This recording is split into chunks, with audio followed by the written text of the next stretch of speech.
Too Fast, Too Forever. There's all kinds of family. We chose this one. This is Life in the Fast Lane, number 20. I'm Joey Lewandowski. I'm Joe, too. Joe, it's been like a month since we did a Fast Lane, and we were talking before we started recording. Feels super long since we've done That I this. thought I goofed, but I didn't goof. We just did the Halloween episode. We did the Thanksgiving episode.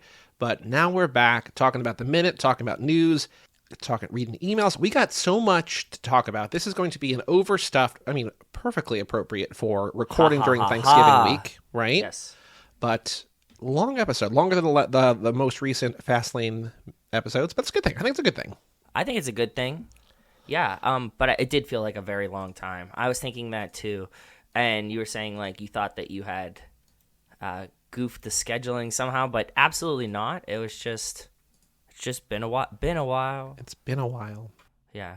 Let's kick things off. And we're also going. There's going to be a new segment in the show for the next 6 minutes, the next 6 fast lanes. It's so exciting. Oh yeah. There's so much going on. But first, we're going to start with the Fast and the Furious minute for Too Fast, Too Furious, minute 95.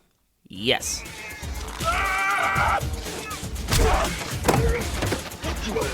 Oh shit!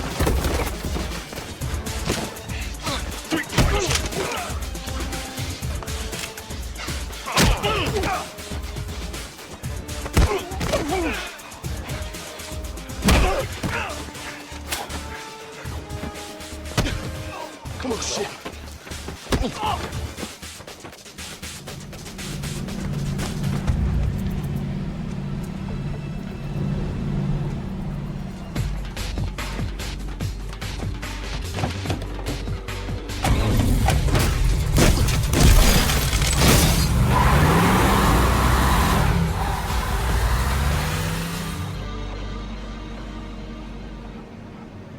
You had me. You slipped. 11 and a half months and you slipped. In this minute, Enrique and Brian continue to fight in the car. Enrique bites Brian before Roman pulls him out of the car. Enrique is holding on to Brian, so Roman effectively pulls them both out at once. Roman kicks Enrique in the face. Brian pulls a gun on Enrique as Roman kicks Enrique again. Brian and Roman then take turns kicking and stomping Enrique as he flails on the ground. Does it sound at one point like it sounds like Roman spits on him too? I think so, probably. They're like disrespecting him to a level that feels a little unfair. I agree. Yeah, but the spitting thing, I was like, man, wow. Brian and Roman see Carter's boat with Monica in tow, pulling away. Monica gestures to Brian wordlessly, suggesting, do something.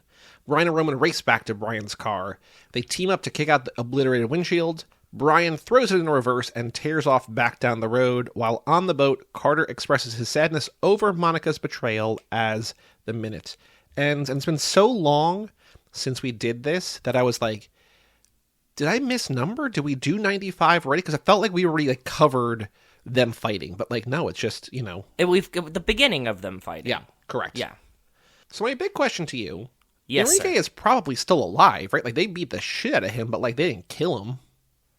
Yeah, the other guy that's on the other hood looks like he's probably dead. Or he's Big taking dead. the best nap. Yeah, he's very much he went to sleep. I'm glad that you pointed out that Monica makes a gesture because it's so brief.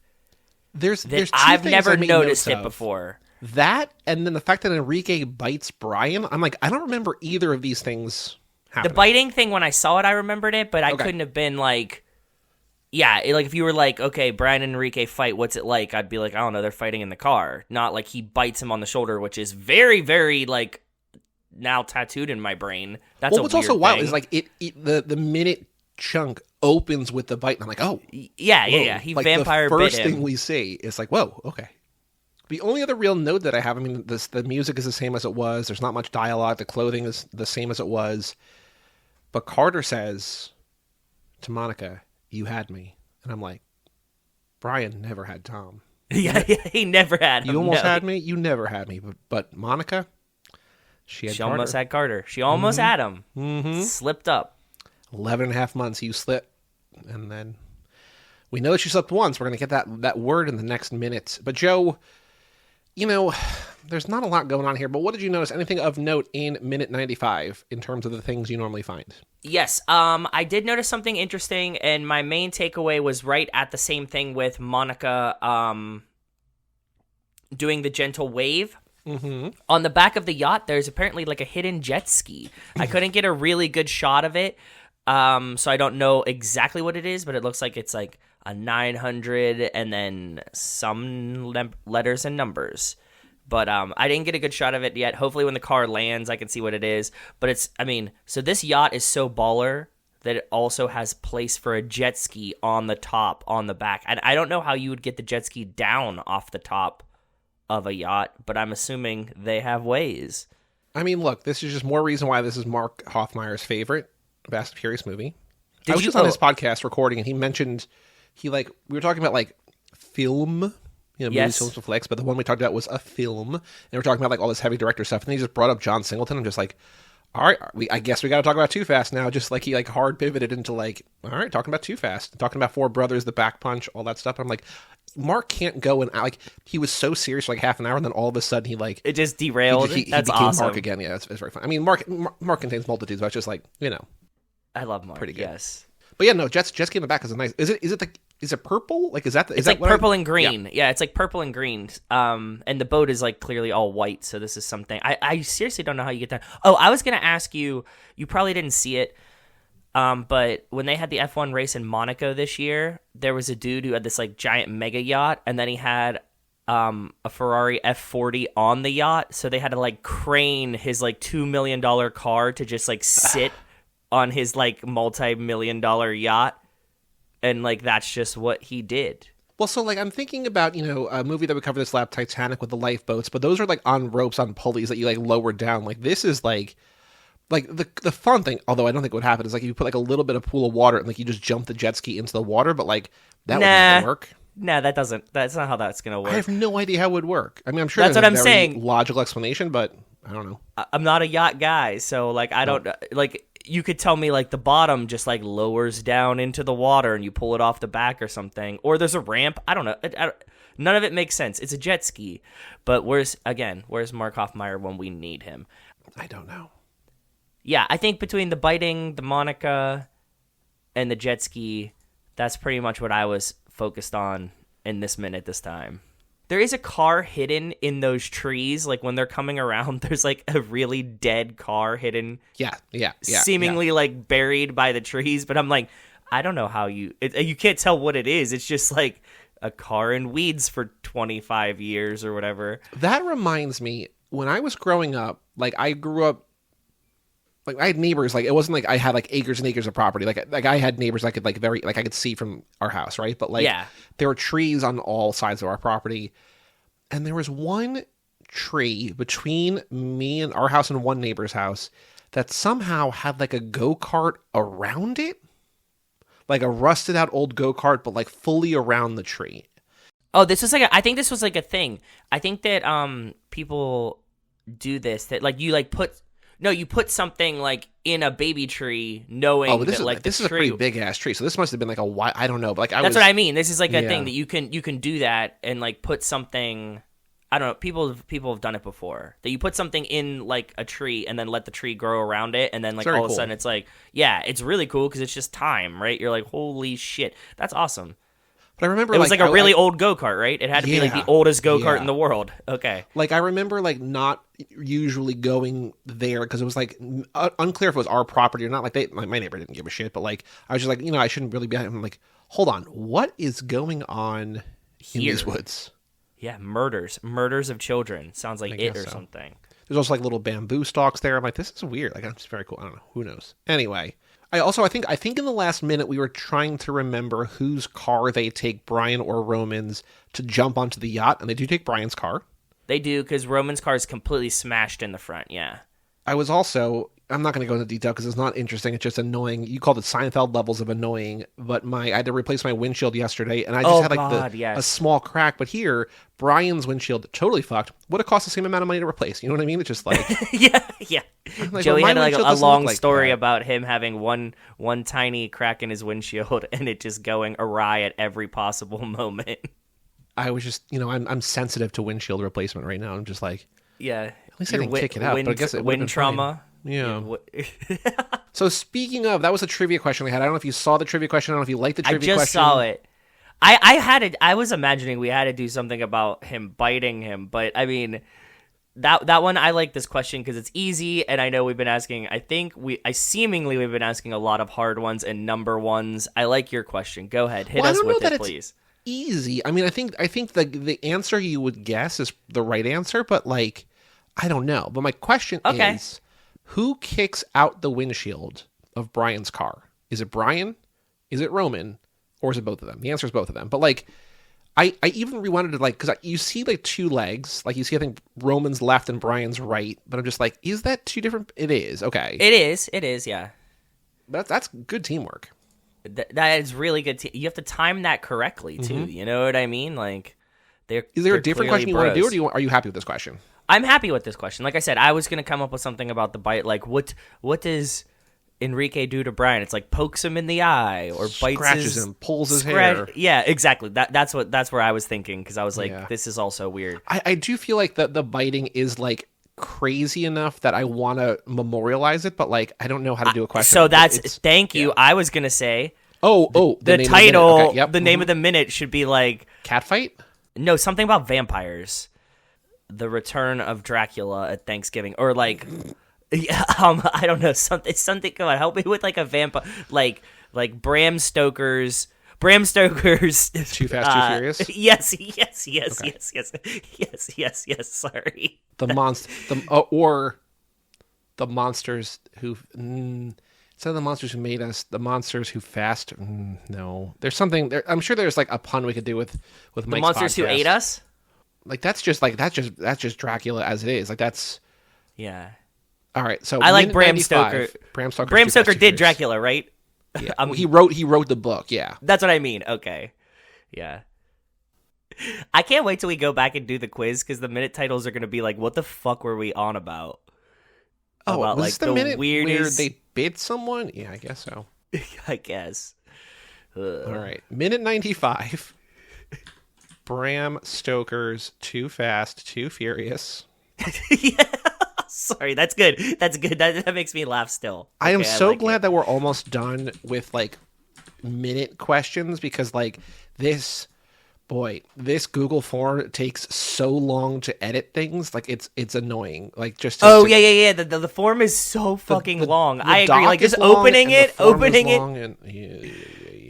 Yeah. Minute 95. Bram Stoker's Too Fast, Too Furious. Who kicks out the windshield of Brian's car? The answer is both of them. Cool. This minute document, I just looked. It's 222 pages long currently. How long was the first one? Hold on.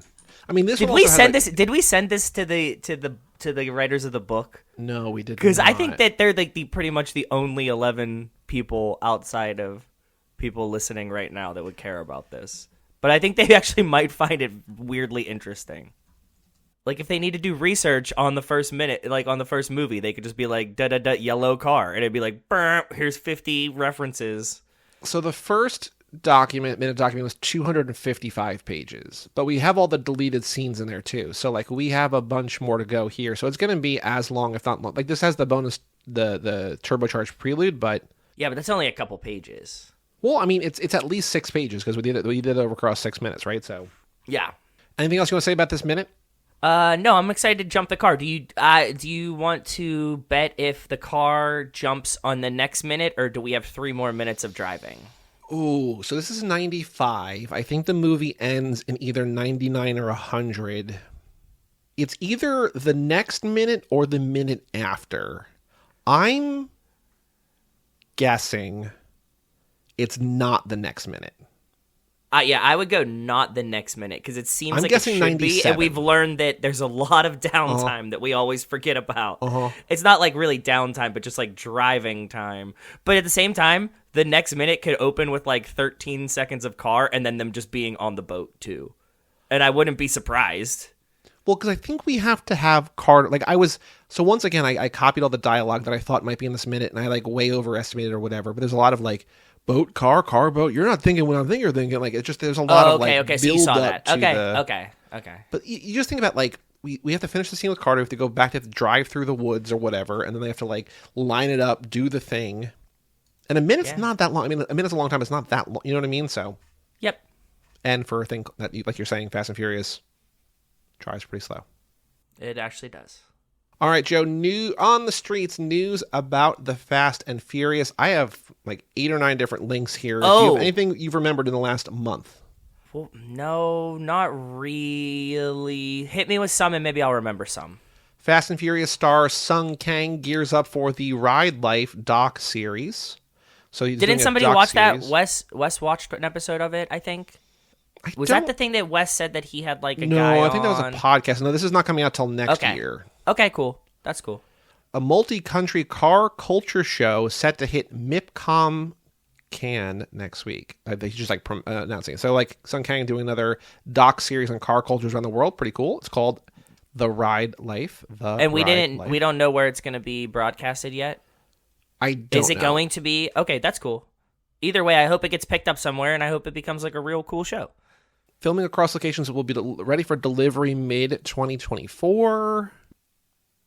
This is more fun. Jean-Claude Van Damme says Vin Diesel rejected him for Fast and Furious role. Did you hear about this? No, tell me. In an exclusive interview with The Telegraph, the Bloodsport actor reveals how he had an opportunity to join the franchise. He did not specify which installment was offered, but it was Vin Diesel who stopped him from joining. Quote, "They want me in Fast and Furious, but Vin said, no, I don't want him." That sounds like a very true story. That they're like, what if we get you Jean-Claude Van Damme? And Vin's like, nah, I am that. Nope. Yeah. Don't need another one of those. Just one. In the same article, Van Damme comments on the state of action movies with excessive CGI. Van Damme has great admiration for the unsung stuntmen in Hollywood who make him look good, calling his time on top, quote, an obligation to do it by yourself.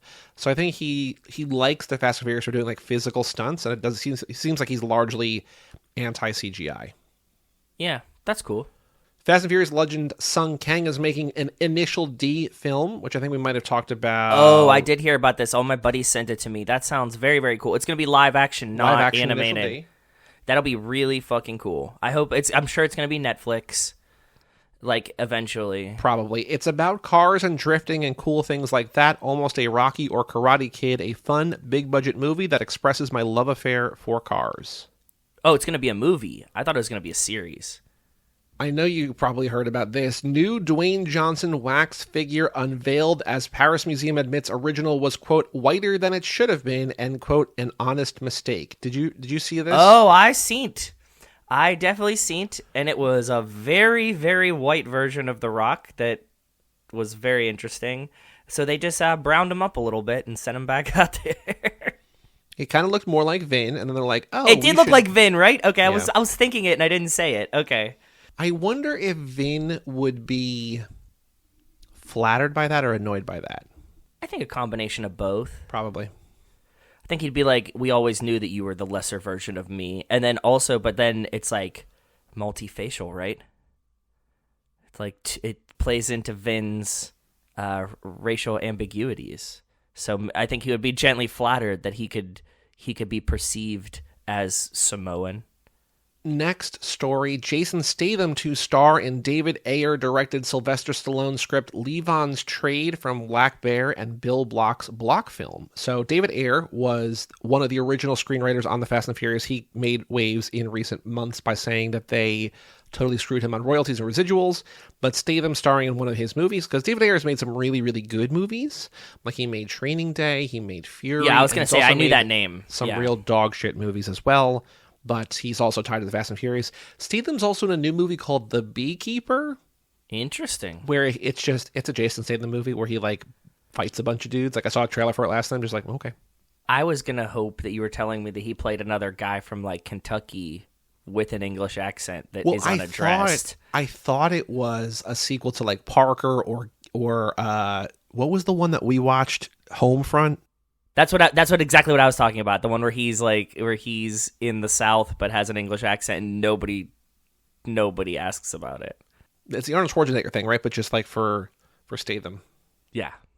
Dwayne Johnson says political parties asked, quote, if I could run for president and showed data proving he'd be a contender, quote, it was one after the other. So it seems like multiple I do have political a news. parties have asked him. Okay, I have a continuation of this, and I don't know if you have it in your news. I don't know. Hit me with it. I think The Rock, I don't know when it happened, but I saw a clip of The Rock on Joe Rogan. They're talking about how back in their day, it didn't matter what candidate you liked. Everybody just got along. And The Rock is like, I have friends that like Trump, and I have friends that like Biden. And Joe Rogan's like, do they really like Biden? And he was like, probably not. And then all the conservatives were like, see, The Rock knows he hate, and you're like, no, I don't know. He was just pandering to Joe Rogan, and everybody got really excited that he said he doesn't think his friends actually like Biden. They like the party. He said, no yeah, one actually likes Biden. Like, that's not a secret. Like, people, I know. If you like a political candidate, like, it's like a red flag. You know what I mean? Like, I mean, you should in theory, but like, yeah, it's a douche and turd sandwich all the time, every time. You know this from South Park? No. South Park had a whole episode that they had to change the school mascot, and it was about elections. And half of them wanted the douche, the giant douche, because they thought that was the funniest, and the other half thought they wanted a turd sandwich because that was the funniest. And they start fighting over like which candidate is the right one. So they have to choose between a giant douche and a turd sandwich every time. And that was the whole point of the episode. Feels accurate. Yeah. So yes, thank you. That's exact. So whenever we talk about elections, it's always giant douche and turd sandwich. That's what you. It's funny to me that like multiple parties were just like, hey, you're our only hope. He's like, I don't want it. Why would you want it? I guess you have ego. Who knows? Next story: John Cena to host car-centric talk show "What Drives You" at Roku. Okay, John Cena, why don't you just go on Sung Kang's show together, you goobers, and you could just be like the Fast Bros or whatever. Each episode will feature Cena and a guest in their favorite vehicles that hold a special meaning to them. In each episode, he'll hitch a ride with a new guest. So it's comedians in cars getting coffee, but like, or like Leno's Garage or whatever. But okay, or Cena will hitch a ride with a new guest for an in-depth interview and curiosity-filled excursion as they discuss a wide variety of laugh-out-loud and deeply personal topics, all the while reminiscing about some of the guests' favorite memories associated with their prized ride.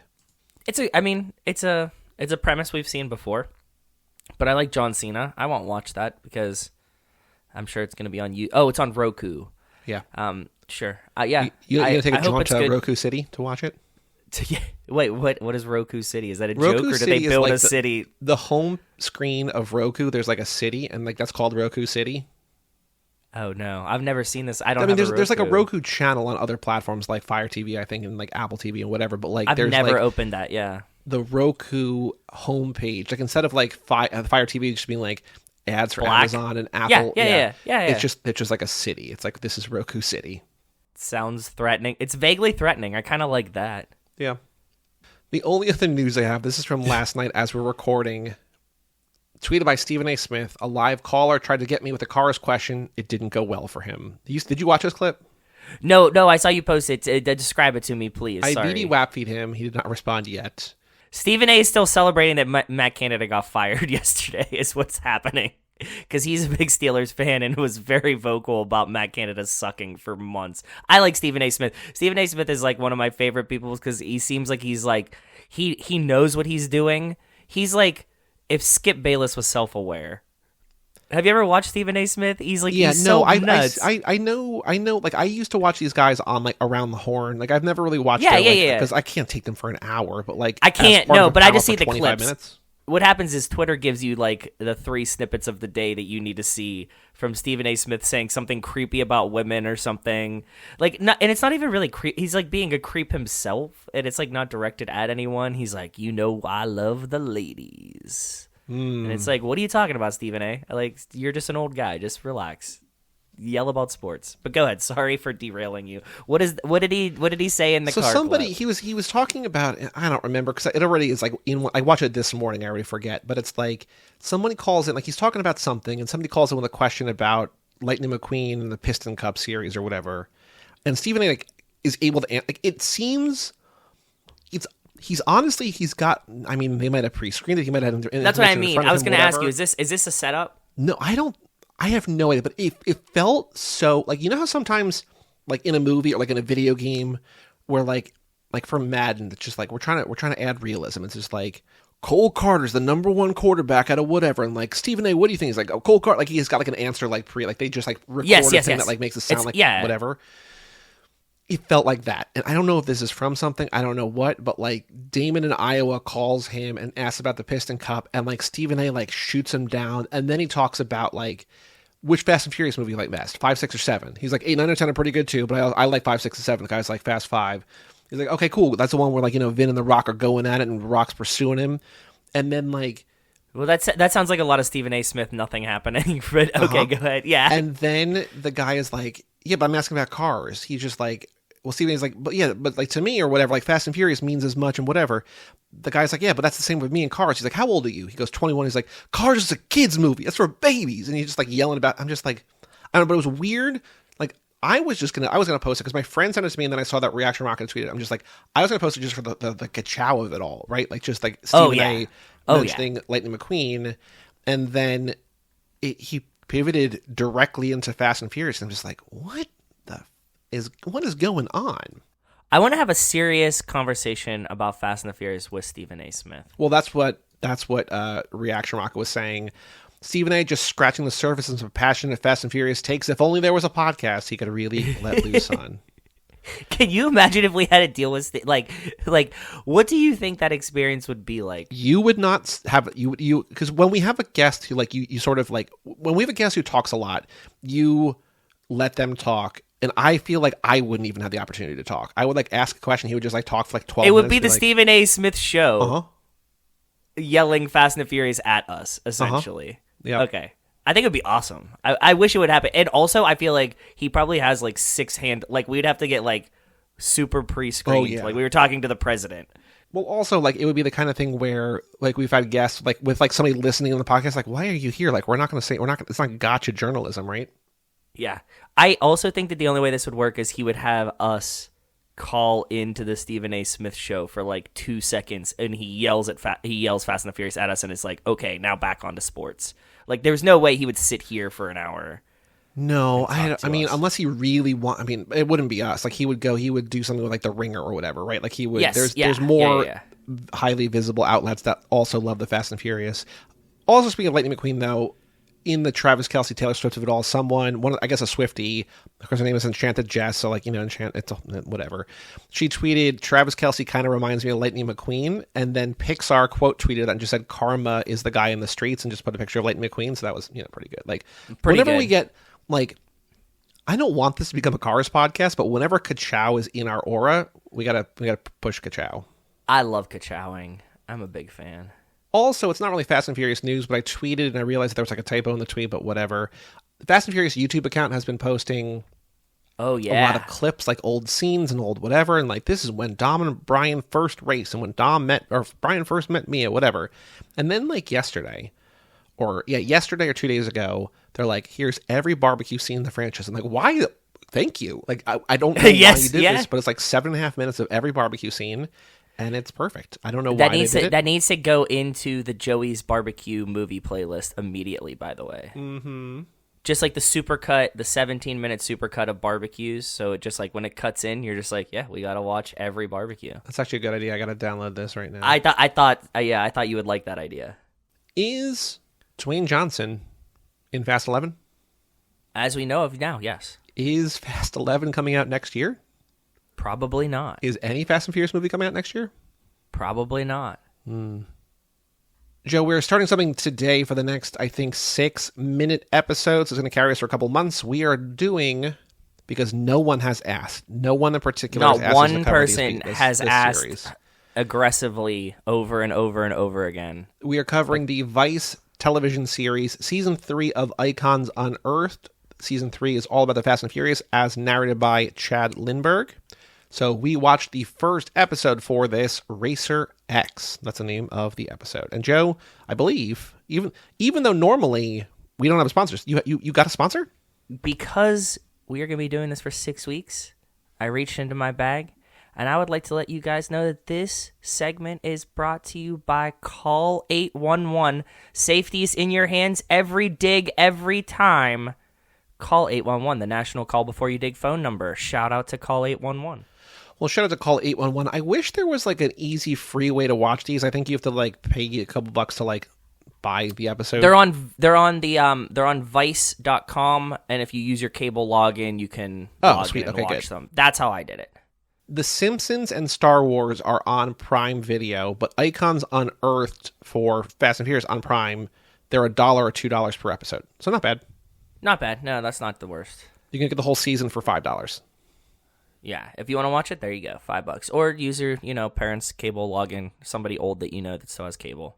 So this episode, the billion-dollar franchise begins with a magazine article that inspires Universal to make a movie about the underground world of illegal street racing. Basically, this first episode just covers the first movie. Just covers the first movie, a lot of like the backstory of making it, how everything kind of fell into place. But I think they do a really good job. I mean, like, I'm a fan of Vice Network in general, and I like their just like documentary stylings that they usually go with. Did you ever watch any of the Vice stuff before? I've seen stuff at your house. I've seen some stuff. I'm not super uber familiar with their stuff, but like I've seen it all kind of looks and feels like this. You know what I mean? Like it's like a nice digging up into the backstory of it. It seems like it's always like a lot of passion projects. So I enjoyed this first episode, and I'm excited to see where this goes. How about you, bud? This came out I think last year or this year or no earlier this year. Yes. We're talking about maybe doing it. Did you watch any of it when it first came out, or were you saving it just for this? No, I watched. Remember, I went on a solo secret mission, and I watched like the half of the first episode, right. And I said like, yes, this is actually probably pretty good, because we were like, is there going to be anything to talk about, or like. Is it going to be good in general? Like, we know that there's 6 of them, but like sometimes, these things fall flat. So I watched a little bit of the first one and was like, yep, this sounds good. And so I watched the rest, like the whole episode again today. I liked it. I don't think, like, I wish that it wasn't full 44 minutes, because like I don't think I learned 44 minutes seems long. I don't learn, like we know so much about these movies, like I learned stuff, but like I learned a couple tidbits. I took some notes. I have some tidbits, but we were talking about how to do this, whether we should do an episode on it, whether we should do like a series of episodes about it, whatever, and just like we landed on doing it here because I don't know that there's really necessarily going to be a lot to discuss, because like documentary is tough. It's all just like the making of, and it's like, all right, like I think Chad Lindbergh is probably a fine narrator for it, I guess. He's a good fit for this. I don't think that he's necessarily like a good documentarian narrator, but at the same time, like, if you needed a guy to do the narration of the Fast and the Furious 6-part miniseries, sure. What did you learn from this episode? Because I have about 5 or 6 different notes that I wrote down, but what did you learn, anything here that you did not know or that you forgot that you remembered from Icons? Off the rip, I totally forgot Jordana Brewster was at Yale. That's one of my notes. That's super awesome. So the combination of like her being at Yale and Paul Walker essentially getting the role from the Skulls, there was a period in time where both Paul Walker and Jordana Brewster were running around New Haven. I would like to assume that this is their actual Brian and Mia origin story. It started down the street. That's what I would like to Can you imagine if we like... I might have sent one email to Jordana Brewster's agent at some point, because I like did a trial of IMDb Pro and like tried to get everybody. Yeah. And that's how we got Sean's mom. Yes. But can you imagine if we like got Jordana Brewster and sent her the Zoom link, and it was the Yale Zoom link, and she's like, hold on, what? Why am I back at school? Well, she would have had Zoom. She would not have had Zoom back then. But yes, she would. I think she would be a little freaked out. I think she would. What else did you learn? I like that they fully, when they gave the Racer X article to the screenwriter, and he's like, you know what? I'll just make Romeo and Juliet, and I was like, with cars, cars, yeah, with cars. That was like, that kind of makes sense. And then he's like, but it didn't really work well, and he was like, so why don't I just put Point Break over it? And we're like, yeah, we knew that, but it's weird to hear you say that, right? Like, well, there's 2 things about that I thought were really weird. He says that they had 250 screenwriters try to make a movie. I'm like, well, he said that's what they told him, and yeah, but still, there ain't no way. As every screenwriter in the world, yeah. It doesn't seem that I mean, maybe it was. I don't know. And he also talks about how like Columbine almost killed the movie, and I'm just like, I didn't get that. Do you know why? No. That didn't make any sense to me. I agree with you. He's like, yeah, then Columbine happened, and like we almost didn't make this movie, and it's like because there was guns in the movie. I don't know what the. I mean, granted, we are so terribly jaded now that you're like, there's always fucking school shootings, but at the same time, it's like. What movie were we just talking about? You were like, oh yeah, they couldn't do this because like then 9/11 happened, and the movie was like about flying a building into the plane. Remember we like talked about like was it a movie about one of the trains that was like, and then the train got hijacked, and they were like, we can't make this movie anymore. Like we just had an experience that we were like, oh yeah, that makes a lot of sense, right? Well, like the Columbine thing, like John would talk a lot on 1999 the podcast about like how things like marketing shifted and like movies got delayed or had to be changed or whatever because of Columbine, but like that all makes sense like in the year where it happens. Like this Columbine happens in April of 99, right? But like while they're making a movie about cars, like your point, like, okay, so there's guns in there, but it's not really about high schoolers. It's not about like bullying. School shootings. Not about, they didn't use cars. It's just like, I don't understand that. Like, who knows? Maybe, I mean, there's also the thing that we're just like, Columbine or 9/11 or anything, just like we need to rethink how we do everything, right? Just like everything. That's fair. Has to change. That's a fair point. But they presented it as if Columbine was specifically influencing whether or not Fast and the Furious was going to get made, and I was like, but I agree. I had a very much mental disconnect, and I was like, I don't get that, but sure, okay. What else did you learn? Anything? It was cool that Rob Cohen had sent all of them to Las Vegas to bond beforehand, and they went to the old Las Vegas F1 track to do a couple laps because he wanted them to feel speed and how it felt to go so fast, so they would be better actors in his movie and in a thing that goes fast. Well, also on the topic of speed, I love that they talked about how like a lot of movie stunts are shot at like 30 or 35 miles an hour, but they were shooting these at like 55, 60, 65 miles an hour. And so like, it you could felt tell fast. Yes. Because it actually was. Like it just seems crazy. Definitely seems crazy. But I think it was really cool that they went to that Vegas F1 track because last weekend was the first new Vegas Grand Prix that they used the Strip. Did you see any of this, bud? No, I saw headlines that said that they were worried because tickets weren't selling, and then apparently it was better than anybody even could have imagined. Did you watch it? Did you like? Was it cool? Yes, we watched it. It looks insane. Joey, it looked like it didn't look real. It's the first time that I saw something that was real that looked like it was made for Gran Turismo. Like, it looked like a 13-year-old made a Gran Turismo track. If you saw any shots of it, because the sphere is in it, and they're, like, projecting shit, and the paddock is crazy, and they put, like, this F1 light symbol on top of the deck of the paddock. They built, like, their own paddock for... I'm sorry, we're on a F1 tangent, but they built, like, this own, like, paddock in the middle of the desert. We could see it when we were there in April, and then the track runs like right down the strip, so it's really, really wild. It's crazy to see on TV. I heard a lot of mixed reviews about like the popularity, like the amount of people that were there and like how it impacted the casinos and stuff. Like I saw a lot of things that were like they like, you know, quadruple staff this restaurant and like there's no one there. Yeah. You know what I mean? Because but we then talked I also about, I think, on a thing like a while ago. You're like, I want to go, and whoever our guest was just like, "Good luck, money bags or whatever," because it was gonna be like really. And then I saw things like a week before. They're like, "No one's going." No one went. Yeah. Well, they priced out locals a lot, which is interesting. It was like the most expensive ticket on the grid this year, besides like maybe Abu Dhabi or something like that. Like the ticket cost itself, I remember like when they first came out, it was like nearly $2,000 just for like a general admission 3-day ticket. Also, they like had to cancel night one essentially. Like there was pretty much like only 15 minutes of like the first practice. So somebody drove by and the downforce of the car sucked a water main cover off the street, and then Carlos Sainz came by and blasted it with his car. So they had to like go redo all of those on the track to make sure it didn't happen again. Last note about Icons on Earth is at some point T.I. shows up, and I was like, why is T.I. here? I hope we find out. I hope that wasn't the only instance of T.I. we see, but he's like, they're talking about like the score and the soundtrack of the movies, and I'm like, I don't know why T.I.'s involved, but let's get it going. So why not? Like, it's not like it's Ja Rule who's in the movie. Like, they're like, oh, you know, because they pull the clip from, I guess, Watch What Happens Live with Andy Cohen, where Timothy Olyphant's like talk about how he turned down the movie. And like, it would make sense to have someone who was in the movie and got taken out, or like not in the movie or whatever. But then for T.I. just to pop up, just like, oh, okay. Yeah, like T-Pain I would get, Wiz Khalifa I would get, blah, blah, blah, blah, blah. But then you got T.I., and I'm like, okay, interesting. We'll see. They got Tom Barry to interview, and he looked great. Like, he looked so good. Bilkins looks He so looks good. good. I 100% agree. He looks like very svelte, right? He looks like he's got a nice, like, it's like the goatee, like the salt and pepper, like the gray goatee. Like, it looks beautiful. It's just man.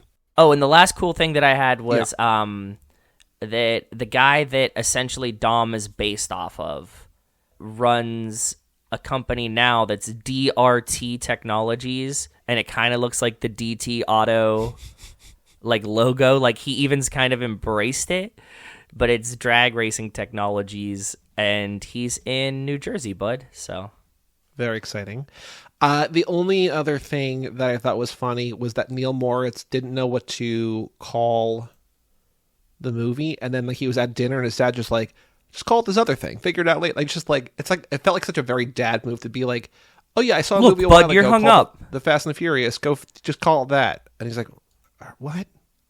All right. I mean, it worked. yeah, it worked. It definitely worked. So in 3 weeks, or whenever our next minute, I think it's in 3 weeks, whatever, we'll talk about Shifting Gears, which is episode 2, which is about, I think, entirely about Too Fast. So That'd be cool. Yeah, I'm excited. because the little thumbnail for episode 2 is Tyrese. So, all right, we have a Patreon page, toofast2forever.com. Shout out to Cassie Wilson, Nick Burris, Alex Ellen, and Justin Kleiman, and Brian Rodriguez of High School Slumber Party. Ooh. Wes Hampton, Jerry Robinson, Dan the Duke, Hayden Renano, D. Donato, Michael McGann, Lane Middleton, Lindsay Lewandowski, Nate Milton of the Kings of Sport, Jason Rainey, Tom Price, Mike Gallagher, Josh Buckley of A Whole Lot of Wolves, Yep. Michael Moser, Christian Larson, Tara Newone, Aaron Willows, and Natalie Absolute, Randy Carter, and Jessica Collins, a.k.a. Montez. Thank you all for supporting us at the $5 a month level or above. Patrons just got a bonus episode about shame. They're doing another bonus episode. They're getting another bonus episode this week about Runaway Train. We also have another, at least 4, if not 5, more bonus episodes this lap. The next lap, we got another, 15 or so. So if you want to get in on that action, toofast2forever.com. Even $1 a month gets you in the door. Thank you all for everyone who supports us over there. Thank you. You guys are the best. Greatly. Seriously. Thank you. Thank you. Thank you. We also have an email address, family@cageclub.me, and Joe. We have a handful of emails, including one from Larson, who sent it like 12 hours after we recorded the last one. I'm just like, oh, Larson, I'm so sorry. Like, I texted him because like he sent in the email about like Runaway Train. I'm just like, we're going to read that on that episode, but this one is going to be a while. So, because he was on our Halloween episode like 3 weeks ago, and he had sent this 2 weeks before that, right? So, oh, poor Bean. I'm sorry, Larson. Subject line from Larson, content warning. He says, hi, guys. What's up, bud? On Joe's advice, I checked out Twisted Metal, and I absolutely loved it. Wes was saying he really liked it too, I think, right? I told you guys, I think it's really good. I really do. It's way more fun than it should have been. It was great. Go ahead. Anthony Mackie is perfect as the protagonist, and so is everyone else. I always love seeing Thomas Hayden Church pop up in something, not to mention Jason Mantzoukas. It rides the line between legit good and over-the-top edgy in a way that says the boys sometimes doesn't. The world building is the best part, and I love everything is permanently stuck in the early 2000s. Yep, that too. Yeah, because it's like apocalyptic, so like the last thing they had culturally is the 2000s, so... Like, I saw a movie last night, which I'll talk about later, that was, like, set in, like, 2005. And, like, it's very weird to be like, okay, these are all the songs that were out when I was in college. It's just like MGMT and stuff. It's just like, yeah, oh, exactly. Okay. Loved hearing you guys discuss Airplane, one of my most formative films, and I really have to recommend the sequel. Like the best sequels, it retains what made the first one great and expands on it. It was co-written by Al Jean and Mike Reiss, who would go on to write for the golden age of The Simpsons, and it shows. William Shatner really steals the show toward the end as the moon-based commander who has a history with Stryker. I'll go to bat for the movie till I die, and would even go so far as to say it's funnier than the original. Whoa. Oh, wow. Okay. I don't remember Airplane 2. I've never seen it. I think I have, but I don't remember it. Space Camp, Larson writes, was one of my absolute favorites as a kid. This is a Patreon bonus episode, so go check out toofast2forever.com for that. And a big part of that is because everyone was into space at the time. It wasn't so much Top Gun-esque propaganda for the space program because it didn't need any. If anything, the movie was taking advantage of that enthusiasm that was already there.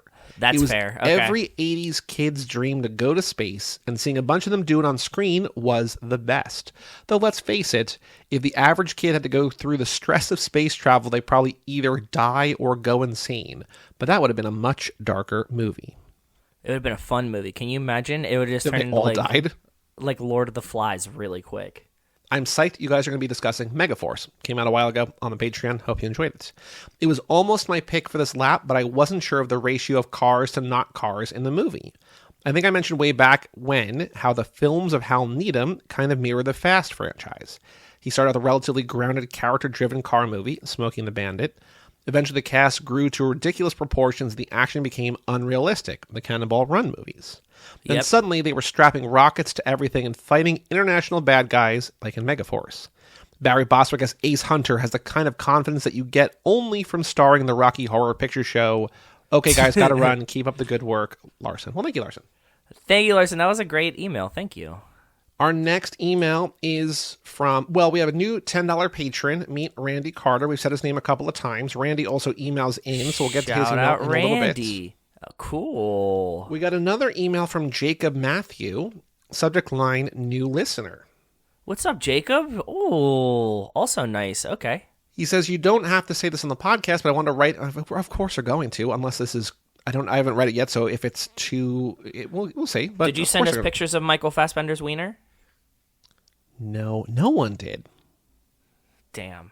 You don't need to say this on the podcast, but I want to write in and tell you guys I love your show. I found it around February, and I've listened to almost every episode starting from the beginning. Wow, that's... Again, another insane person. You guys are all just nuts. Why? Being young, my first Fast and Furious I saw in theaters was 5, and I loved it. I went back and watched all the others with my father, and now every time a new one's out, we go together on opening night. That's very sweet. Super cute. Very, very cute. I love it. I just want to come in and say thank you for making such an amazing podcast. I'll definitely be emailing more on now. Too Fast, Too Forever. Well, thank you, Jacob.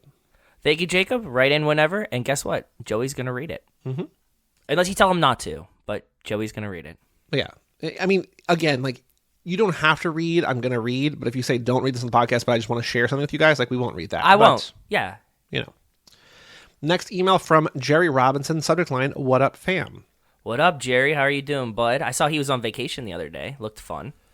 Yo, what's good? Hope you guys been well, giving you some updates and also checking in. A very sad day for Kirk Cousins, but very exciting day for Josh Dobbs. He didn't write that, but, you know. It's, dude, the Pastronaut is here to stay, hopefully. Mm-hmm. I love Josh Dobbs. As you guys probably know, the quarterback of the Vikings got injured.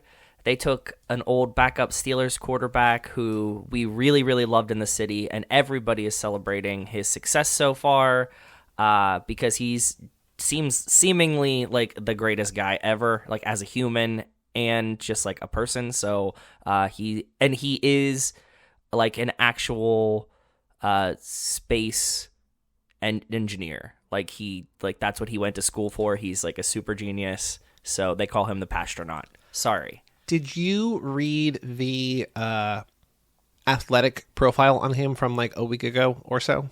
No, I didn't.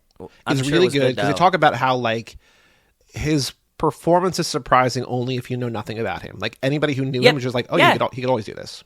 Yeah, no. Like Steelers fans were calling for him for a while when Ben was older. I don't know. We were in this like weird situation where like we had Josh Dobbs forever. Ben was around. He couldn't get in. We trade Josh Dobbs and then like immediately Ben died. So like Josh Dobbs would have gotten his shot with the Steelers. Yep.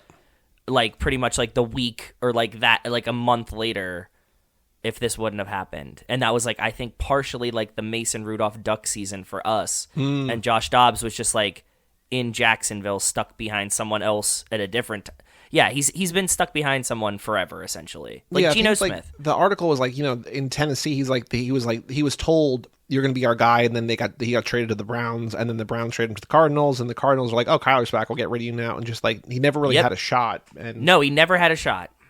I had to drop him in fantasy, but picked up Justin Herbert. As of now, I'm in 2 leagues, both 7-2. Well, congratulations. Congratulations. My fantasy team is fucking trash. I don't think half these guys play football every week for fantasy football, so you're doing way better than me. But congratulations. I'm doing terrible. He says, Ilyana and I went on a much-needed week-long vacation and finally trying Whataburger. And besides the sweet and spicy burger, apple pie, and chicken sandwich, In-N-Out reigns supreme. Well, so aside from 3 things, I mean, come on, look. In-N-Out has like 4 things on the menu. And they're good. Whataburger has 700 things on the menu, and everybody tells you to get everything. Everyone tells you to get everything but the burger. So weird. Okay. Yes, I did see him say this. Awesome. Thank you, Jerry. Confirmed you knew it. My B-Day was on the 7th, which would be November 7th, so happy birthday. to you. And besides working that day, I had a great dinner date followed by dinners with our moms during the weekend. Cool. I have a new partner with me at work since my former partner decided to leave after lunch. Her name, and get this, is Mia Torres. Ooh, Mia. You're close. Yeah, you're close on both ends. It's like Letty Rodriguez and Mia Torres. You're very, very close. This Saturday, he says, which is this past Saturday, marks 1 year at my job, and it happens so fast. It's easy just restocking snacks and drinks at tech companies. One of my favorite sites is Niantic. Huge area with view of the Bay Bridge, a bunch of Pokemon stuff, and lots of free shit. Well, thank you, Jerry. That's very cool. Congratulations on the birthday year, and the 1 bud. year. And he sent a couple pictures I sent to you of his vacation. Oh, cool. Awesome. Flamingos I saw some on and Facebook. the ocean and him and Ilyana. Very cool. Oh, yeah, these are cute. You guys look like you're having fun. Awesome, bud. Well deserved. And our last email today, if you want to email in again, family@cageclub.me. We'll read it on the next Minute episode or whenever we get it on the next Minute episode. Our last email is from Randy Carter, the first email he sends in. And Joe, get ready. This is a long email. I can't wait to get through it. Okay. And I mean that like in a good way. Like I can't wait to explore it. I don't mean to say like can't wait for it's over. Can't wait to dig in because I haven't read it because there's a lot here. I know there's rankings in here somewhere, but I don't know what else is included. Okay. Oh, I see these pictures. Go ahead. Subject line, my first of many emails. Dear Joe and Joey, I discovered your podcast after Fast 10 was released, and I was looking for a good Fast and Furious podcast. Imagine my elation to discover people who love this franchise as much as I do. I just recently became a patron after spending the better part of the last year catching up, and since I have just done so now, I thought it'd be a good time to write in with some of my thoughts. I have several topics I want to cover, and forgive me if it goes long, although I know you have nothing but time. Amen. We do. Really briefly, my history of the franchise is that when I bought my first Blu-ray player and was looking for some visually interesting films, a friend suggested the Fast movies, which I'd never seen, so I bought the 4 that were available and watched them over a weekend. I then saw 5 in the theater and was hooked.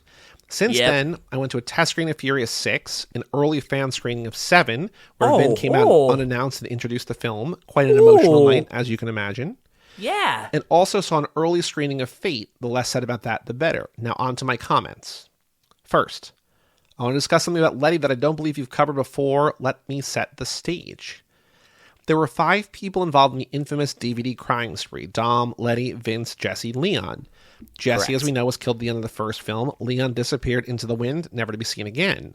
Yes. Vince was in the hospital at the end of the first film, and as you guys have mentioned once or twice, he must have escaped from custody, as when we next see him in Fast 5, he's made his way down to Rio on the run from the law. Yes. Dom heads to Mexico, as seen in the post-credit scene in the first film, and then to the DR, as in Los Bandoleros, also on the run from the law. Yes. This leaves us with Letty. The next time we see Letty is in Los Bandoleros, where she arrives in the DR and tells Dom she came from Mexico. She stays there with Dom until in Fast and Furious, number 4, Han mentions the cops have raided their garage and the heat is on. Dom decides it's too dangerous, so he leaves Letty there in the DR and sets out on his own. Letty makes her way back to the U.S., where she eventually works undercover for Brian with Braga's cartel. Right. Yes. Correct. Yes. So lots of questions here, Randy writes. Was Letty with Dom in Mexico and maybe also with Han? If so, why did he go to the DR by himself, only for her to join him later? If Letty's also wanted, why does Dom feel the need to leave her in the DR when things heat up? Wouldn't they also be after Letty? How did Letty make her way back into the U.S. so easily when Dom couldn't?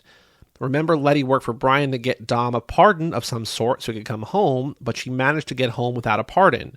Or did she make the deal with Brian before returning to the U.S.? If so, that doesn't explain why Dom left her in the first place. Lots of questions, and I have some potential answers. There's a theory I have I would love to get your guys' take on. Okay. So before I read that, do you have thoughts on any of this? Yeah, I think more so that like Letty's on the lam because the heat is on them, but I don't think that they're necessarily like suspecting or going after her. The main target is always Dom. But for me, it's that Letty can't be away from Dom because they're, just like a very cute couple. So she was probably just following behind Dom. He's going ahead to make sure things are safe. She comes and meets up with him to be with him. It's better for them to be separate, but they don't want to be separate. So it kind of exists as in this like, you go, I go, you go, I go kind of situation. I mean, I think we also see, like, in 5, like, Dom's first thought is always, like, protect the family, let me get away. Like, when Fast 5 is like, we're going to split up, we're going to go our separate ways, right? Like, I don't want you to it's get caught. easier, safer. Yes, exactly. I also think, to your point, like, Dom, like, they know that Dom, like, they're, obviously we see the FBI is tracking Dom, right? But, like, they might suspect that Letty's involved, but they might not have any evidence that she's involved at all, right? So, like, she might not. That's what I'm saying. So wanted. she's like, yeah, I think she's probably like, going to get questioned, but they're like, this is firmly Dom Toretto. You know what I mean? So Randy says, what if Letty is not wanted by authorities? When Brian confronts Dom in the driveway of 1327 near the end of the first film, he says, where's Letty, Dom? I haven't called the cops. Maybe the cops are never able to connect Letty to the crime, just Dom and the boys. In Fast and Furious, number 4, when Dom returns and sees his Charger in the garage, Mia tells him that, quote, Letty wouldn't let them trash it, which must have happened immediately after Dom fled the country, so Letty was left behind. Perhaps after a while she heard Dom was in Mexico, went down to find him, but by the time she got there, he'd moved on to the DR. So she arrives in the DR, stays with Dom, but is not wanted by the police, which is why Dom feels he needs to leave her when the cops get too close to him. Because she's bringing the heat, essentially, is what Randy's saying, right? Yeah. Once Dom's gone, she heads back to the U.S., meets up with Brian, eventually makes the deal to go undercover in exchange for a pardon so Dom can, quote, come home. I could see that too. I think that it's the same logicalness as her skipping ahead. But I think that she would be like tangentially wanted. Like they probably like want her for questioning or something like that. But not like But I also, agree. they might have brought her in for questioning, and she's like, I'm not saying shit, but, like, you don't have anything on me, like, you gotta let me go, right? Also true. Very, very true. Good point. We don't see it. And it feels like, if she is, because, she's not wanted, she goes and she finally catches up with Dom, who's been, hiding from her or whatever to protect her.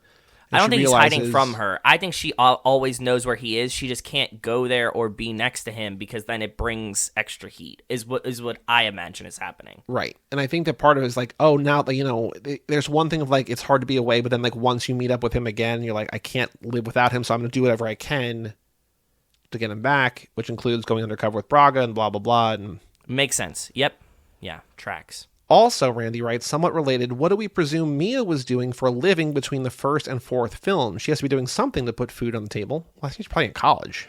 In college, she still has Toretto's Market and Cafe. She could have sold that. She has the house and Toretto's Market and Cafe. She could have sold both. You know what I mean? Mm-hmm. Like, I think Mia would survive. I mean, like she has like, they have like a family. Like Hector was throwing around all kinds of money. This could be like one of these like, the community kind of takes care of Mia situations. Like even if she does go to college, I can see her being like Hector, make sure the house is okay. And like Mia's like these kind of things, right? Like they have a family network. They probably also have like, she could have stayed with Abuelita. Now Jacob, she could have been with Jacob. Who knows? Well, we find out that she was talking to Jacob for at least a couple years, right? Like after... No, that's well, I guess what I'm saying. that's in the 90s, though. That's... don't remind me of this fucked up timeline. Yeah. But, I mean, actual timeline-wise, right, it would make sense that, like, Jacob could have, like, come and taken care of her, or they just, like, kind of hid because Dom hates Jacob, right? Whatever. Second topic, I know you guys have discussed someone putting together a, quote, supercut in chronological order. While I haven't done that, a friend and I sat down not too long ago to watch the films in strictly chronological order. And I don't just mean watching Tokyo Drift between 6 and 7. We watched everything in fairly strict order. For anyone insane enough to actually attempt this, here's the order. All the time codes are from the extended versions of the films and are approximate. This reminds me of, do you know about this thing? There was a thing called Chronologically Lost, where someone... other than I've heard of these kind of things. I think I've watched like into part of season 2 of Lost. Okay, because like there's flashbacks. Obviously, there's also flash forwards, and there's all this nonsense. There's like flash sideways or whatever, and someone recut like the 60 whatever hours or the 80 whatever hours into chronological. I tried to watch one episode. I'm just like, this is so boring. Fast and Furious, it's going to be different because like but like there's so much that happens like thousands of years ago on the island that like sets up like the lore of the island. Just like, I don't give a shit about this. Like, I care about it within the context of the show, but like to get like to watch like 10 hours of the show or whatever to get to the characters we care about, like, don't want that. Yeah. I could see it being. I mean, this is why we edit them and we don't shoot everything chronologically, right? Right. Like that's precisely why. So here's the order. So it starts with F9, the first flashback, which is where Jack crashes. Then Makes sense, in yes. F9, the second flashback, which is up to the attack on Kenny Linder. I'm Okay. also skipping the timestamps here. If you want the timestamps, you can email us and I'll send you the whole thing, copy and paste from this email. Third one is F9, the fourth flashback, which is Dom and Jacob at the racetrack after the attack. Then the second flashback continued, which is where Dom is arrested. Then the third flashback, where Leo and Santo are in prison with Dom through Jacob leaving after the race. Okay. Then you watch the original movie, then Turbocharged Prelude, then Too Yep. Fast, then Los Yep. Bandoleros, then Yep. Fast and Furious, then Yep. Fast 5, the first 1 hour and 41 minutes, Okay. then Fast 10, the first 6 minutes and 25 seconds. Because Okay. that's the stuff with Jason Momoa in the prison or the jail, the yes. headquarters. This is awesome. Very well done work, guys. Astute. Then Fast 5, the remainder of the film, he says, note there's some overlap here during the vault heist, but even I'm not crazy enough to try to patch these together. Then Furious 6, except for the post-credit scene. Then F9 flashbacks of Mr. Nobody recruiting Han through Han saving L. Then the opening Okay. hospital scene in Furious 7. Then Yes. Tokyo Drift's first hour until the conclusion of the night ride with Neela. Okay. Then Furious 7, the race wars through Hobbs and Shaw's battle at DSS. Then Tokyo Drift of DK punching Han until Han's death. Then the Furious Okay. 6 post-credit scene. Then F9, Mr. Nobody faked Han's death. Then Okay. Furious 7, the house exploding scene. Then Tokyo Drift, the rest of the evening of Han's death through setting up the race. I also do love, like, I am so happy that Randy found us because, like, I can see, like, he's got this one yes, friend this who's, like- connects. he's like, there's got to be people out there who, like, care about this and, like, He doesn't have to talk at me about this forever. Mm-hmm. Yes, you found your family, Randy. You're good. Then Furious 7, Dom visits Hobbs at the hospital through Brian and Mia in the garage. Then Tokyo Drift, montage of prepping for the race through the end of the film where Sean races Dom. Then Furious 7, Dom and Sean talking in the garage to the end of Furious 7. Then you watch all of Fate. Then you watch all the non-flashback scenes in F9 except for the post-credit scene. Then Fast 10, you start with LA scene through the Dom and Rita Moreno hugging outside the garage. Then Fast 10, you do Cypher versus Dante, where there's one cutaway to Cypher still telling her story, but you just zip past that. Then you go Fast 10, starting at night at 13:35, up to Han about to knock on Shaw's door. Then you watch the post-credit scene from 9. Then you watch Fast 10, Han and Shaw scene through the end of the film. We need. Can somebody please make this for us? It sounds like he has all these files. You know what I mean? Like, it's not because there's a lot. It's basically you're chopping up like 2 movies pretty severely, or 3 movies. You're doing like 7 in Tokyo Drift and 9, but everything else is kind of remote. Randy's giving us the timestamps. Can anybody put the Can anybody put these together for us? I would like to have the Fast and Furious chronological supercut in my repertoire, Mm-hmm. just to have. He says, notice I didn't include Hobbs and Shaw. I did this for 2 reasons. One, as been postulated by Louis Leterrier, it might be an Elseworlds story and not canon. Fair. And if Okay. it is canon, I'm not convinced we yet know the placement of where it takes place or when it takes place. The advanced technology leads me to believe it may be at some future date to be determined. Whew. Good call. Makes sense. Yeah. Joe, I am excited for this next one. He says, third topic. Please be sitting down for this one, guys. The 1989 date for the flashbacks in F9 makes perfect sense. I'll give you a moment to get over your indignation and then explain. Also, maybe they did 1989 because they're Swifties. Maybe. Perhaps. That's not what he says. That's just my idea. Okay. Okay. Let's first assume the first film took place in 2001. I know they've been a bit fuzzy with that date, but my argument, the 2001 date, for my argument, the 2001 date makes the most sense. Okay. We have to look at the ages of the actors in the first film. Vin was born in 1967, so in 89 he was 22, which makes sense for his age as represented in F9. In 01 he was 34, which also makes sense. I know you guys have theorized he was supposed to be 24 in the first film, but there's no way Dom or Vince were 24 in that first film. Not a chance. 34, sure. 24, no. This is your sources. Your sources are just trust me, bro, right here. Okay, I'm going to, but let's go. That's like, there's no way LeBron's 18. It's like, well, look, some people look different, right? Like, you know. Yeah. I know Brian described Vince as, quote, approximately 24 years old at the end of the film when calling for medical help, but that's just incorrect. We have to ignore that line of dialogue and assume Brian is just wrong. I mean, we know Brian's a shitty cop. Maybe he's also shitty at guessing ages. Okay. Fair. You got there in the end. Touche, my friend. Randy, you make a point, my buddy. Let's also look at Mia's age. In 2001, Jordana Brewster was 21. That would make Mia 9 in 1989. We first see her in F9 flashbacks once Dom's released from prison, assuming about a year of judicial proceedings, followed by 2 years in jail. We're probably in 92, which would make her 12. The actress playing young Mia looks a few years older than that, but is close enough if you squint hard, it works. Still, we're on the trust me, bro, ages. I like it. How do they work? I'm fine with it. I mean, that's what we do all the time anyways. Randy's just doing what we do. Now, I know in the deleted scenes it's implied that Mia's in high school. However, all she says in these deleted scenes is that she has to get into college. I mean, she could be just studying to take her entrance exams. Like, she took time off after high school. Of course, they're just deleted scenes, not canon, and do not count. I believe she's in college, probably a senior in the first film. Whoa. Plus, do we really believe undercover cop Brian is banging an underage high school student? I mean, I know we've established she's a shitty cop, but come on, 1989 makes perfect sense. Okay. Joey's squinting real hard. He's trying to see it. Yeah.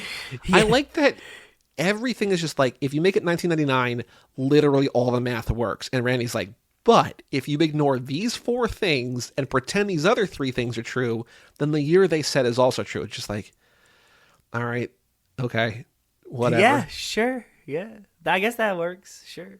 Next, there are 3 differences I noticed from the test screening of Furious 6 to the final cut. It starts really, really minor, becomes huge. First, in the opening scene when Dom and Brian race to the hospital where Mia's giving birth, in the final film, there's a title card that says Canary Islands. This did not exist in the test version of the film. I remember my friend and I were debating where we thought those opening scenes took place. Ah, okay. Cool. About 83 minutes into the first film, there's a scene where they discover that Shaw's in Spain. The main group is at their meeting place, and they're on the phone to Hobbs and Riley, who are in Hobbs' armored truck. In the original cut I saw, Hobbs was completely a voiceover. We never cut to them in the truck. Next time you watch them, pay close attention to the shot in the truck. It was obviously a pickup done much later, as Hobbs doesn't have his beard. Okay. Interesting. Cool. Good spot. And here's the big one. At the end of the film, back at 13:27, when Hobbs and Dom are doing their standoff where they don't look at each other, in the original cut, Elena isn't there. She never comes back at the end of the film. Now, they had shot her in this final scene. It was obviously not a pickup, but they had cut a version where she didn't come back. Very interesting and weird. Okay. I think, so the voice thing, that just might be that they don't actually have, like, they're like, footage oh shit, yet. It doesn't make sense. We have to shoot an extra scene or whatever. Like, I know that he knows. Yes. Like, he seems. I mean, he's seeing test screens. Like, I know that he's talking about. Like, I'm not explaining this to Randy, but like sometimes just like, oh, this doesn't make any sense. We need to get him. Oh, he doesn't have his beard. Doesn't matter. Whatever. Nobody cares. Yeah, People you're watch like, this we're movie just gonna continuity. shoot. Yeah, we're gonna shoot 1 3-second not even scene. Yep. Won't be a big deal. Nobody will notice. He says, finally, I've included a couple of photos from when I visited the Toretto house in 2016. I so wanted an invite to your 1327 party. Oh, we're getting close. You It's only 3 you years got away. one, bud. You got one. You have an invite. One thing of interest, and you can sort of see it in one of these photos, is that in 2016, at least, there's no garage in the backyard. It looks to me like there's never actually been a place for a garage, and they just built one, or either practically or digitally, in the backyard. Oh yeah, that is interesting. That because it's always blurred out on Google Maps. Yep. So, but yeah, that makes sense. Anyway, that's all I have for now. I'll continue to listen to your podcast faithfully, and we'll write in with thoughts. I love what you guys are doing. I can't wait for lap 100. Lap 100, Jesus. Okay. Randy Carter, Burbank, California. Well, thank you, Randy. Randy, that was an excellent email. Glad you found us, bud. You seem like you are on the exact same mental wavelength, and greatly appreciate that the chronological cut timestamps you sent us, because I think we're gonna have to do that at some point. We need, Randy, from you a Patreon pick for this lap, a Patreon pick for this lap. We also need your rankings if you want to send those in. I know that you don't like Fate, but send in your rankings. And we'll read that on the next episode or whenever you email them in. But family@cageclub.me. Also, confirm your address to me so I can send you the thank you note in the mail. Because everybody who's a patron at the $5 or not level or above, or not. you don't It's have not. to. We're not collecting addresses, but if you do want some stickers and stuff. But yeah, if you want to email in for the next episode, family@cageclub.me. If you want to go to our store, it's cageclub.me/shop. There's nothing new there, but, patrons have Black Friday sales, I'm sure, Oh, yeah. Speaking of Black Friday sales, start shopping for Turbos for Tots, which I think I mentioned before. I got one Black Friday toy already arrived. It's pretty cool. I posted a picture of it in the Discord. Sweet. So yeah, I'm gonna start collecting up all my stuffs to give to the toy drive this year. Very, very cool. Joe, the final thing to do before we finish this episode is extracurricular activities. What have you been up to in the last, 6 weeks since we last did this? Major thing is I went to visit Rachel's parents, and we went to an all-you-can-eat oyster fest in Delaware. It was really Sweet. cool. It was fun. Yeah, we got to hang out with their friends, chill times. Other than that, working, but I've been watching some cool stuff. Currently, Rachel and I are just watching through House. She's said she's never seen House before and wanted to watch are watching that. House now too. Did House pop up Really? somewhere recently? No, that came right out of her brain. I don't they know were why. like, you ever watch House? I was like, yeah. When it was on, 15 years ago, they're like, what do you think of it? I'm like, I liked it then. I wouldn't watch it now, but yeah, watch the it's first fine. 3 seasons. Oftentimes we get into a hole of CSI or something like that, but House is doing pretty decent for us right now. But in actual fun update things, what else? Watching The Golden Bachelor. I've heard it's very sad. A lot of people talking about their dead husbands. Yeah, it's a lot of that, but at the same time, it's it's kind of cute and wholesome. The guy is wholesome. Also, the guy's really hot for in his 70s, right? He's a very good looking dude with a great head of hair. Yeah, he's a pretty good looking dude, and yeah, it's a cute thing. Cutting in between that, we finished Wrexham season 2. Cool. Did you ever watch Wrexham? No, it just got renewed for season 3. That's a show that I think I would like, but it's not high on my list. But I'm sure I would enjoy it. It's fun. Finished Wrexham. Watching Ink Master. That's pretty fun. It's a really good season. The people on Ink Master are really, really good this year. Oh, fuck. This new season of 90 Day, sometimes I'm not in on 90 Day, but these people are really chaotic, and it's easy to hate pretty much all of them. So new season of 90 Day is great. I've been watching a lot of that. And then although we watched both first 2 episodes, I don't remember the second episode, but we've also been watching The Curse. I have not yet seen episode 2, but I saw the first episode. Episode 1. Right? Did you watch it? You liked I saw it? the first episode. Yeah, I did. It's very, if you're a fan of Nathan Fielder like Joey and I are, it feels like the natural progression of Nathan Fielder just becoming the most Nathan Fielder. It feels like all of his shows are just a different level of him being wacky as shit. And Benny Safdie being involved, they should never let these two men put their brains together. Well, the Safdie's Safdie's fucking co-created weird. a show with Nathan Fielder. Benny Safdie is acting in it with Emma Stone. It's a scripted Nathan Fielder show, which is a very weird. But it feels like Nathan for You. It's It does. Nathan for You, but scripted. It's the next logical step. I think Nathan. So I have a theory that Nathan is doing an expanded Nathan universe situation, and he just gets one step away. It was you had Nathan for You, then you watched The Rehearsal, and you're okay, this is blending scripted and real, and then now he's what if we just did it scripted? And you're okay, but yeah, wacky and fun. It's on Showtime or it's on Paramount. If you have Paramount Plus, you can also get it from there. Yeah. Mm-hmm. Yeah, Paramount Plus is where I'm watching it. What do you think about it? I liked it you like a it? Are lot. you gonna continue? I want to. I'm going to keep watching it. It's not a good excuse, but I was watching so many horror movies in October to finish Hooptober that I stopped watching my Simpsons episode every day. And the Simpsons episodes aren't good that I'm watching, but I really want to just finish this. I don't want to quit on it, even though I should quit on it because they're not great. But I've been catching up on that, so I'm almost caught up on those. And then once I catch up on those, then I'll get back to the shows. There's actually a lot of shows on right now, like between The Curse and A Murder at the End of the World and Monarch Legacy of I heard Monsters, that's pretty good. and Fargo and Rick and Morty and Invincible. Like there's a lot of stuff that's on right now that I'm really interested in. But I'm just watching season 24 of The Simpsons. That's fair though. But yeah, The That's Curse cool. is good. I like The Curse. I recommend The Curse. What do you think of your girl Emma Stone? I know how much you love her. I've come around bigly on Emma Stone. Really interesting.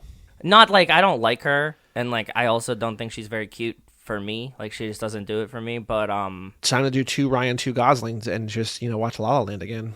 no thanks. But her in this playing opposite Nathan Fielder makes me have more respect for her. Okay.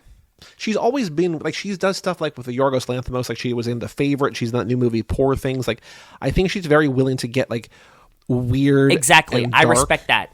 Yep. starting in like The Help and like going kind of prestige and then like doing like Easy A and like doing the kind of teen thing. Like it not that she was doing safe things, but it felt like she was like headed down a path and then she's like, I'm gonna get weird with it, right? So I think so too. Yeah, she took a little Arpats turn there, Yeah. and I kind of like it. Mm-hmm. Yeah. anything else you've done in the last like 6 weeks? No, I think that's about it for me. That's all I wanted to talk about. Nothing crazy. I have been recording lots of other pods and a lot of Lotto Pod. I was on Mark Hoffmeyer's movies, films, and flicks. Did 2 episodes, That's like awesome. one full and one short one. So go check that out whenever those are out. His episode I did with him on Spring Breakers is out now. Oh, cool. I've been Good watching movie. lots of other movies. I will talk about more about that in a little bit. Dan the Duke Hayden and I saw Kesha in New York. She was great. She was a lot of fun. I didn't know she's still touring, but good for her. She's touring, That's I guess, awesome. again. I mean, she has like a bunch of albums that came out, and I like a lot of her music, but I wasn't super familiar with a lot of it. So I did something I don't normally do, and I looked up the set list, and I just like listened to the set list like five or six times. Like, and I'm like, this is gonna be a really fun show because like Dan wanted to be like surprised, which I understand, and he was like, Totally fair, I'm yeah. worried it's gonna be only stuff from the new album. I'm like, dude, got nothing to worry about, and it was a blast. It was really fun. Her opener was really good, like better than a lot of openers I've seen, and she was great. So highly recommend that. And then my friend Lily and I went to see Who Weekly, a podcast I talk about in here a lot, they finished their live tour with a show at the Palladium in Times Square. The first time they ever played Manhattan, and it was a lot of fun. That's really cool. Good for them. Big venue. Nice. They had like 1,100 people there or something like that, which was very cool. Damn. Yeah. Cool. Crazy. But it was a very fun show, like a 2-hour long show. Very much enjoyed that. So that was a lot of cool. That was very cool. But in terms of movies, I finished Hooptober. I'm not going to episode's already running long, but I'll say some movies Awesome. that I really liked that I think people should check out include The Tenant, which is a Roman Polanski film, Threads, which is a post-apocalyptic movie that they showed on the BBC, I think somewhere on like public television in England in the 80s, which is Okay. bananas. Crimes of Passion is really good. The 70s remake, I almost called the original, but the 70s remake of The Invasion of the Body Snatchers is great. And a movie we will cover on this podcast eventually, Southland Tales, starring The Rock, is incredible. Awesome. Very, very cool. And then in theaters, I saw Killers of the Flower Moon. Have you seen movies in theaters was it? recently or no? Shit. Halloween was like the last movie I went to go see in theaters. But no new movies. You just saw like the... Yeah. I haven't seen any new movies in a while. Have I seen Halloween in the theater? Ooh, I don't know if I have. I've seen like a lot of Halloween sequels when I was living in Austin. I don't know if I've actually ever seen the original Halloween in theaters. Was it cool? It was a cool experience. It was a cool experience minus this kid behind us that made this really weird noise that I'll never forget. And it was like Tsu! Like he kept making that. It was a weird noise. It sounded like, I don't know, like I have no Interesting. fucking idea. Yeah, Okay. and he kept making the noise, and I was like, Rachel, if he does it again, I'm going to make the noise. Then I made the noise. The kids beside us were counting how many times he made this noise.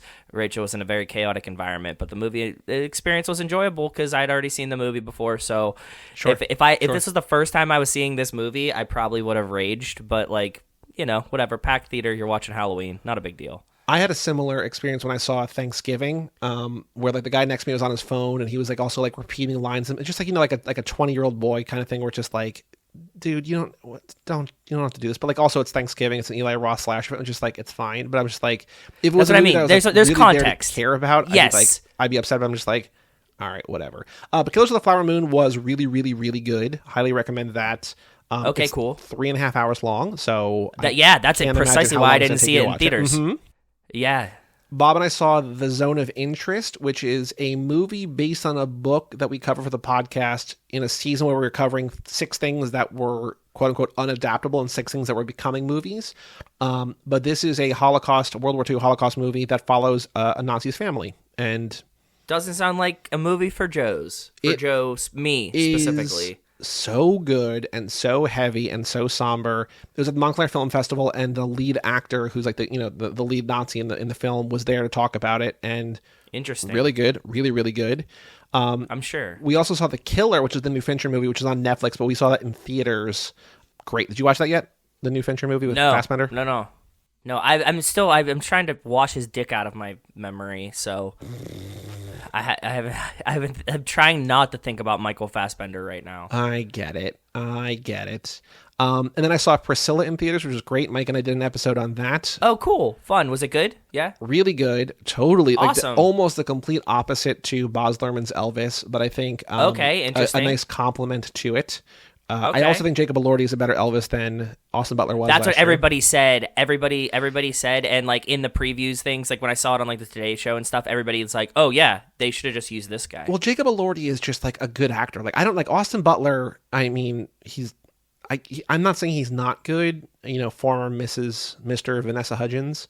But like Jacob Elordi is just really, really good, and I think it's easier maybe for him because he's not the star of this. Like it's clearly following Fair. Kaylee Spaney as Priscilla Presley or Priscilla. That makes sense. Yeah. Boulot or whatever before she marries Elvis. But like, as opposed to Austin Butler having to carry like a 2-hour and 40-minute movie. But like, Jacob Elordi is really good, man.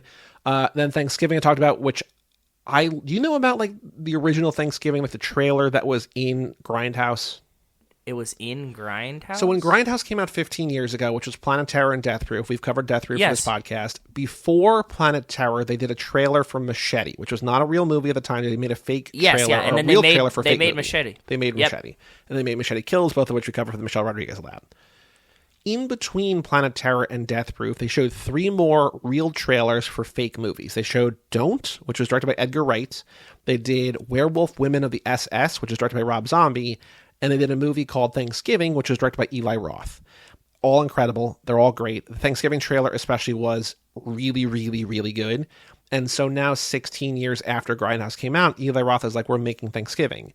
And some of the stuff in the trailer was kind of used, but like the trailer was like all like chopped and dirty, like you're finding like a straight to DVD like movie, like a barely restored 1970s film. Yeah. And like he just shot like a regular movie, and I'm like, but like I was expecting it to be bad. Patrick Dempsey's in this, right? Patrick Dempsey is in it. People's sexiest man alive. Yeah. I really liked it a lot. It's so much worse than the trailer because the trailer was just so perfect, and I love that trailer so much. Yeah, that can happen. I get that. I don't know if I'd say see it in theaters. I mean, you could, especially this weekend, as patrons hearing this is still Thanksgiving weekend. Could be fun, especially with like a crowded room would be fun. But I think it's worth watching at least, on VOD or whatever, right? So like whenever it comes out, Thanksgiving is a fun slasher. Plus, it's also, I think it's just fun to have like another holiday horror movie related, that's not Halloween. Mm-hmm. I agree. I was about it for that reason alone. Yes. And then I saw Saltburn last night, which is the new A24 movie, also with Jacob Elordi, also with Barry Keoghan. Really good. This movie, like, it starts as kind of like a prestige-y kind of like boy doesn't have friends, goes to this, like, I think he's at Oxford, like he just, he's an outsider there, and he kind of he tries to figure out a way to like become friends with Jacob Elordi, who's like the most popular kid on campus. And it kind of quickly goes from being, not quickly goes, because it's like 2 hours and 5 minutes or whatever, but goes from being like a prestige movie to just like kind of batshit bonkers, but like it gradually does that. And like Barry Keoghan does a couple of things that are absolutely insane. I think I kind of sensed the movie was going off the rails, like in a controlled way earlier than a lot of the rest of the audience. But like once the audience caught on, they were about it, dying laughing, because there's like some real insane stuff in this movie.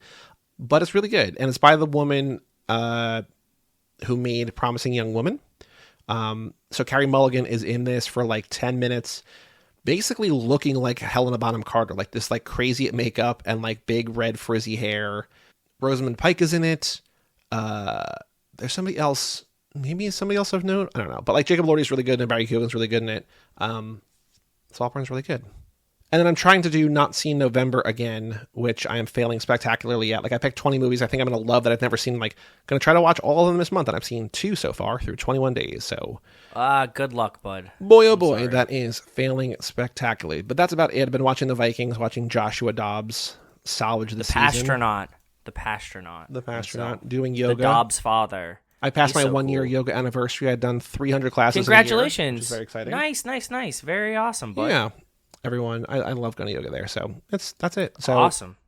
And that'll just about do it for Life in the Fast Lane. Our next episode, I said for our patrons, they'll get Runaway Train on Monday, but our next episode proper will be next week. We'll get Hobbs and Shaw. So Nice. an Elseworlds kind of movie. Who knows? But next week, Hobbs and Shaw. But Joe, any final thoughts about anything we talked about before we close up shop? Just from me, I hope that when this comes out, you've had a happy Thanksgiving. Thanksgiving is my favorite holiday. I love it. So I hope all of you had a joyous, happy Thanksgiving. Thanks for writing in. Thanks for being patrons. Thanks for listening. I'm just thankful for you guys. So Very sweet. I agree. That's very well said. So have a nice Thanksgiving. Well, actually, you have had, well, I might edit this without tonight. I don't know. Who knows? that's what I mean. That's why I said, like, yeah, you probably already had it. But yeah, enjoy. I hope you enjoyed it. And main feed people, if you want timely holiday greetings, join the Patreon. Yeah, that's true. $1 a month gets you in the It's door. also really, it's really funny when we talk about sports and it's like, this happened like 10 days ago. It's like, well, it was only 4 days ago for patrons or whatever, right? Yeah. So. Yeah, exactly. Anyway, for all things Too Fast, Too Forever, to go to cageclub.me, facebook.com/Too Fast, Too Forever, or at Too Fast, Too Forever on all the social platforms. Email us, family@cageclub.me. Check out our Patreon page at toofasttooforever.com and our store at cageclub.me/shop. And come back next week for Hobbs and Shaw. I'm Joey Lewandowski. I'm Joe, too. And we will tell you all about it When we see you